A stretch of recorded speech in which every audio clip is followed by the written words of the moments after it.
Salut à tous, vidéo de restauration d'un kiosque Nintendo 3DS que j'ai acheté à Pixel Days 2025.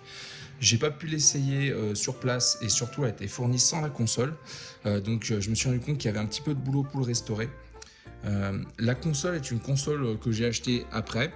La différence entre une console de kiosque et une console standard, c'est qu'apparemment à l'intérieur il y a une résistance qui empêcherait la console de démarrer sur la batterie uniquement par l'alimentation comme ça. Euh, Certains disent que le bouton Home est désactivé sur ces modèles kiosques. Je ne suis pas sûr de la chose, sachant que j'ai pu essayer des jeux qui tournent de kiosque, par exemple on va dire Zelda, et quand on lance le jeu, le bouton Home est désactivé dans le logiciel. Donc je ne sais pas si ça c'est vrai. Et la seule chose qui me manquerait pour vraiment terminer le truc, c'est la cartouche de démo qui apparemment, si on a la cartouche de démo dans la console, se lancerait automatiquement quand on lance la console avec le jeu qui tourne en fond, etc. Donc le kiosque a été fourni avec un support, celui-là, qui est en métal, et c'est le support d'une New 3DS. Donc à un moment donné, la borne a été rétrofitée pour accueillir une New 3DS. Moi j'ai voulu la restaurer d'origine pour accueillir la 3DS originale. Donc j'ai passé énormément de temps à répliquer le modèle de la partie en ferraille pour adapter sur une 3DS classique. Donc comme on peut le voir sur cette partie-là, on a une partie basse et une partie haute qu'on vient glisser dans la console. On met le stylet par ce trou-là. Et après, on a deux trous ici et ici pour accueillir des antivols qu'on voit ici, qu'on vient fermer et ça vient verrouiller l'ensemble pour qu'on ne puisse pas retirer la console. Donc j'ai fait une version 3DS et j'ai également fait une version 3DS XL. Ça m'a pris énormément de temps de les concevoir. Cependant, je vous ai mis les fichiers téléchargeables gratuitement sur internet sur MakerWorld. Donc j'espère que ça servira à d'autres personnes à l'avenir et ce sera avec plaisir. Donc ensuite, la grosse partie aussi qui m'a pris beaucoup de temps, c'est la partie éclairage à l'intérieur. Donc je l'ai démarré et les LED étaient complètement grillés. Le souci, c'est que la console, que ce soit pour le support ou pour la borne, sont fermés avec des systèmes d'antivol dont je n'avais pas la clé. Donc j'ai dû les percer, vous verrez dans la suite de la vidéo que j'ai galéré à les percer. Hop, donc maintenant j'ai pu racheter des nouveaux antivols avec la clé qui va bien. Donc un quart de tour, on ouvre et on se retrouve avec l'intérieur du kiosque avec donc deux alimentations de Wii U.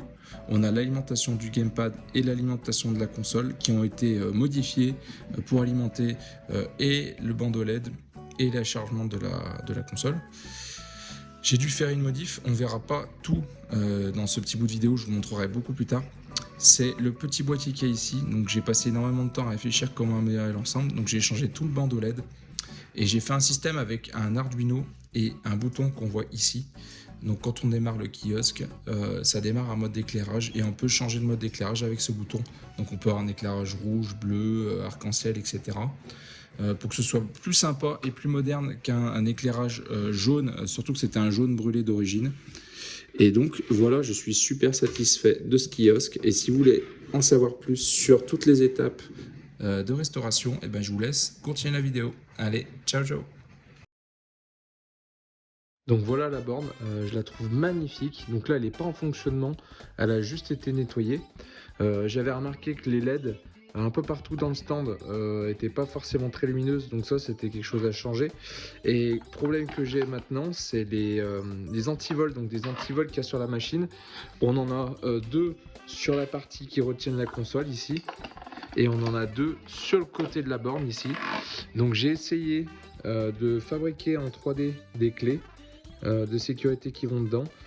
J'ai pas réussi, c'est vraiment des clés de sécurité particulières. En plus, elles ont cassé à l'intérieur, même si j'ai essayé de prendre un matériau assez résistant. Donc on va passer à la deuxième option, c'est de les percer. Donc au passage, voilà à quoi ressemblent les antivols. Donc il y a une petite encoche et à l'intérieur il y a 7 pinoches précises qu'il faut appuyer dans un certain ordre, si j'ai bien compris, et faire un quart de tour pour pouvoir les débloquer. Toutes mes tentatives étaient un échec, donc il ne reste plus qu'à percer.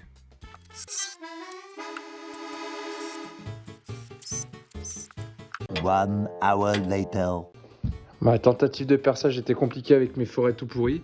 On se retrouve avec un trou géant, j'ai le troisième forêt là qui est mort aussi. Donc je vais réfléchir si je vais pas passer à l'option de la découpe. 6 hours later. Ça fait une petite dizaine de minutes que je m'acharne. J'ai dû utiliser des forêts vertes, donc des forêts plus dures qui servent à découper généralement la céramique. Là j'ai réussi à passer à travers, il me reste encore celui-là où je galère encore pas mal, mais bon, à force on va y arriver. 80 minutes later. Donc ça y est, on y est. Je viens de réussir enfin de percer à l'instant la deuxième serrure. Donc on va pouvoir relever la borne et voir un peu ce qui se passe à l'intérieur. Donc je viens d'ouvrir le kiosque à l'instant. Donc on a le câble d'alimentation. Hop, si on le suit, il vient là. Il vient sur une espèce de boîtier de dérivation là. Il y a deux fils qui en sortent. Le premier va à cette grosse brique, un peu brique type Wii, qui elle semble gérer les LED. On a celui-là, là, ce câble qui vient directement de la brique, qui va à la LED qui fait tout le tour. Et après on a le deuxième câble qui sort de la boîte du boîtier qui vient à cette prise. Et de la prise après, hop, ça vient au boîtier, ce deuxième boîtier là qui sert à charger la 3DS. On a ce câble là ici qui vient se brancher au fond. Et après ça part hop dans le câble ici. Et après là j'ai un simple domino. Et puis j'imagine que ça c'est quelque chose qui est d'origine aussi avec la console. Donc ce qu'on va faire c'est qu'on va brancher rapidos le kiosque. Les deux côtés s'allument à peu près. Et le dessus est vraiment tout pourri. Donc je vais être obligé de changer tout le bandeau LED pour avoir un meilleur éclairage. J'ai réussi à récupérer un kit de LED qui n'est pas forcément d'origine, mais qui est RGB. Donc je pense que ça peut être sympa de tenter de faire la modif pour pouvoir varier avec les couleurs. Et puis maintenant qu'il est ouvert, je vais être obligé de changer aussi le système d'antivol. Et puis faire un gros coup de nettoyage dedans. Let's go! Bon, je me suis attelé au nettoyage de l'intérieur de la borne. Petite ellipse pour montrer que les adaptateurs, les alimentations sont sur Scratch. Du coup, c'est assez drôle. Je vais pas m'amuser à l'onglet Scratch pour voir ce que c'est, mais c'est censé être une batterie, une alimentation de Wii. Et après, on a du coup celle-ci, hop. Donc, je pense que oui, c'est une officielle de 3DS à vérifier. Donc j'ai pu descratcher même la boîte de dérivation ici. Hors caméra, j'ai dévissé juste simplement 1, 2, 3, 4 écrous, dont celui-là qui tenait le fil de terre. Donc une fois que c'est fait, hop, on peut simplement retirer hop, le cache. Et derrière, je me suis rendu compte qu'il y a une promotion Dead or Alive. Donc c'est le petit bonus supplémentaire, hein, pas mal. Donc là, hop, ouais, ça s'enlève bien, hein. Nickel. Et je vais pouvoir nettoyer un peu mieux les côtés là, comme il faut. Peut-être avoir un peu mieux accès ici pour nettoyer la poussière. Et après je vais pouvoir changer le ruban LED qu'il y a ici. Donc j'ai retiré l'ancienne LED qui est complètement cuite. Il se casse en deux le ruban, il est brûlé à des endroits, c'est n'importe quoi. Donc celui-là, ça dégage. J'ai quand même gardé le câble d'origine, donc c'est celui-là. En fait, mon souci que j'ai, c'est que le bandeau LED qu'il y avait avant, autour, c'était du 12 volts, et que les bandeaux LED que j'ai moi, c'est du 5 volts. Moi, ce que j'ai récupéré, c'est un kit d'éclairage pour une télé, qui envoie du 5 volts et qui a l'avantage d'être plus multicouleur et surtout piloté par une télécommande. Donc ce boîtier-là permet de gérer le 5 volts et la télécommande. Moi, ce que j'ai fait, c'est que j'ai intégré un petit circuit électronique que j'avais sous la main qui transfère le 12 volts de la brique là en 5 volts pour les LED. Donc là, je vais essayer de tout faire rentrer comme je peux dans le boîtier. J'ai dû retirer, à la base c'était un jack, j'ai soudé directement la carte électronique. Je vais refermer le boîtier et puis on va voir si ça marche.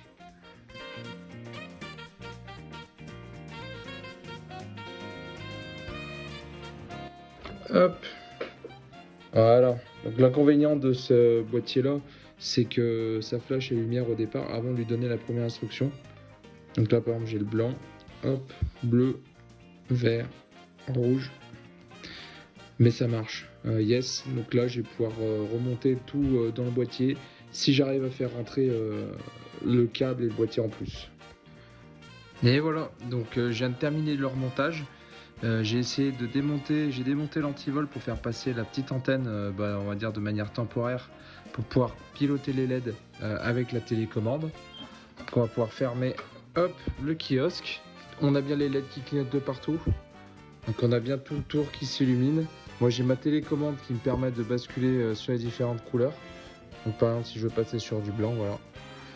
Et il me reste encore à travailler sur le support de la console. Et regardez, pour fixer la console, j'ai le stylet qui va avec le socle et l'autre morceau du socle pour attacher la console. Donc ça va être la suite de la vidéo. 6 months later. Bon, nous voilà dans la suite du kiosque. J'avais installé les LED, etc. Là, ce qui me restait, c'était le support là, de console. Donc celui d'origine, c'est celui-là, un support métallique en 2 pièces. Donc on vient glisser la console d'abord en bas. On l'ouvre, on glisse la partie supérieure comme ça. Et après, une fois qu'on a clipsé les 2 morceaux, on finit de l'emboîter dans le support comme ça. Et il y a 2 antivols qui vont en fait ici, qui se clipsent et qui verrouillent l'ensemble. Donc ça, je pensais que c'était pour la 3DS, comme le kiosque le montre. Sauf qu'en fait, quand on regarde bien par rapport au trou ici de LED, du trou ici, ça correspond pile poil avec une New 3DS. Et celle que j'ai est en super bêta et avec la coque, etc. Donc j'avais pas envie de l'insérer dedans, sachant que c'est relativement serré à l'intérieur. Donc si je m'amuse à l'insérer, je pense qu'il y a de fortes chances que je raye la console. Donc voilà, j'ai laissé tomber ça. Sachant que le kiosque est un kiosque 3DS classique, du coup j'ai voulu vraiment partir sur un support 3DS. Donc ça m'a demandé quelques essais. Donc ça a commencé par celui-là, hein. Donc le but était de répliquer un peu le design d'origine avec les cotes. Sauf que voilà, le souci c'était que les cotes c'était pour la New 3DS qui a pas tout à fait les mêmes dimensions.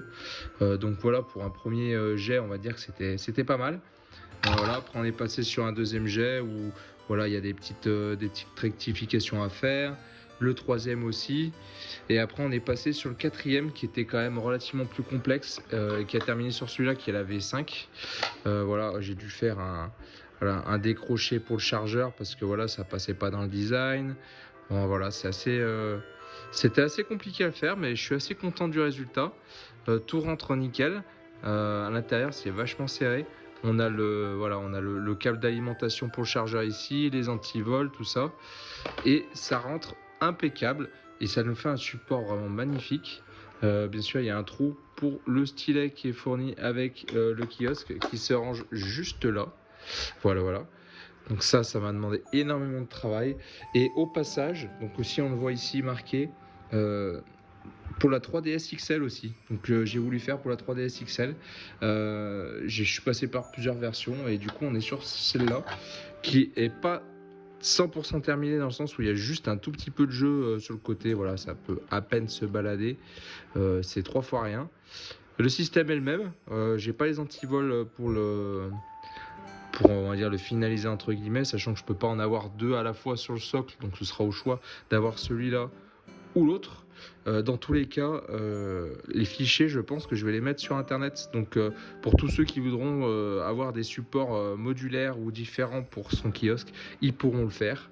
Et là, je suis très content d'avoir réussi cet exploit entre guillemets. Et puis là, ce qui me manque pour terminer vraiment ce kiosque, ce serait de remplacer les LED, parce que là, actuellement, les LED, quand je démarre, elles s'allument, en fait, elles basculent rouge, vert, etc. Moi, ce que j'aimerais, c'est que quand je démarre, j'ai un mode d'éclairage et que j'ai un bouton sur le côté, par exemple, pour pouvoir basculer entre différents types d'éclairage, et pas que j'ai à intervenir avec une télécommande à chaque fois. Donc, je verrai si je fais une update par rapport à ça. 2 weeks later. Bon, petite update pour le kiosque. Donc j'ai réfléchi et je suis reparti plus ou moins à zéro avec le système de LED. C'est-à-dire que le système avec la télécommande, ça me plaisait pas. Le fait qu'à chaque fois qu'on démarre, ça clignote en RGB et tout, ça me saoule. Donc j'ai voulu aller plus loin. Du coup, j'ai dû attendre encore un mois le temps d'avoir les pièces. Donc j'ai réussi à avoir tout ce qu'il fallait. Donc là, j'ai commandé le même principe de LED, mais en 12 volts pour pouvoir utiliser l'alimentation Nintendo en direct. Ainsi que des petits boutons poussoirs. J'ai passé énormément de temps à réfléchir à comment intégrer ça au kiosque et j'ai dû recommander encore les fameuses serrures de sécurité pour remplacer toutes celles qui sont manquantes. Donc voilà, j'ai dû tout repartir, donc j'ai tout redémonté une nouvelle fois, tout le système. Et puis je vais vous montrer ça là, dans la suite pour la documentation. Donc pour l'occasion, j'ai complètement refait le système. Donc là, on a la prise qui vient de l'alimentation Nintendo de base, donc qui envoie du 12 volts, qui vient sur cette carte électronique. Donc l'avantage de cette carte, c'est qu'elle a le petit potentiomètre, comme j'avais pu le dire peut-être dans la vidéo au départ, qui me permet de transformer le 12 volts qui rentre en 5 volts de l'autre côté. Et ce 5 volts va aller sur un clone de Arduino Nano, donc c'est ce qui me permet d'avoir un programme pour pouvoir alimenter mes LED et faire des petits effets de lumière un peu sympas. Donc là, le boîtier, je l'ai conçu rapidement en 3D pour qu'il soit sur mesure. Et ici, après, j'ai deux fils. Là, j'ai le blanc et le rouge qui va à ma barre LED. Donc ça, c'est mon 12 volts en direct. Et j'ai le petit fil vert qui est le fil d'info pour dire à mes LED comment elles doivent s'allumer. Et là, ici, j'ai ce petit câble-là qui est relié donc à mon mini bouton.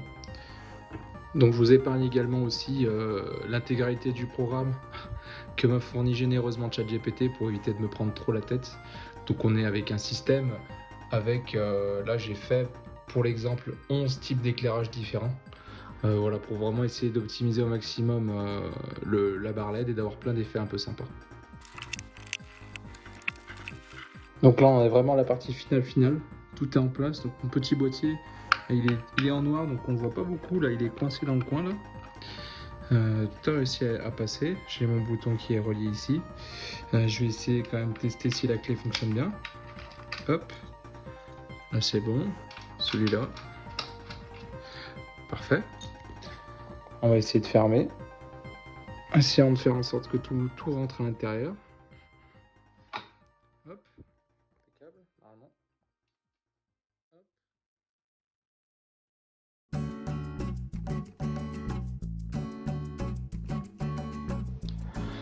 Nous y voilà, la console enfin tout remontée, le kiosque est enfin terminé.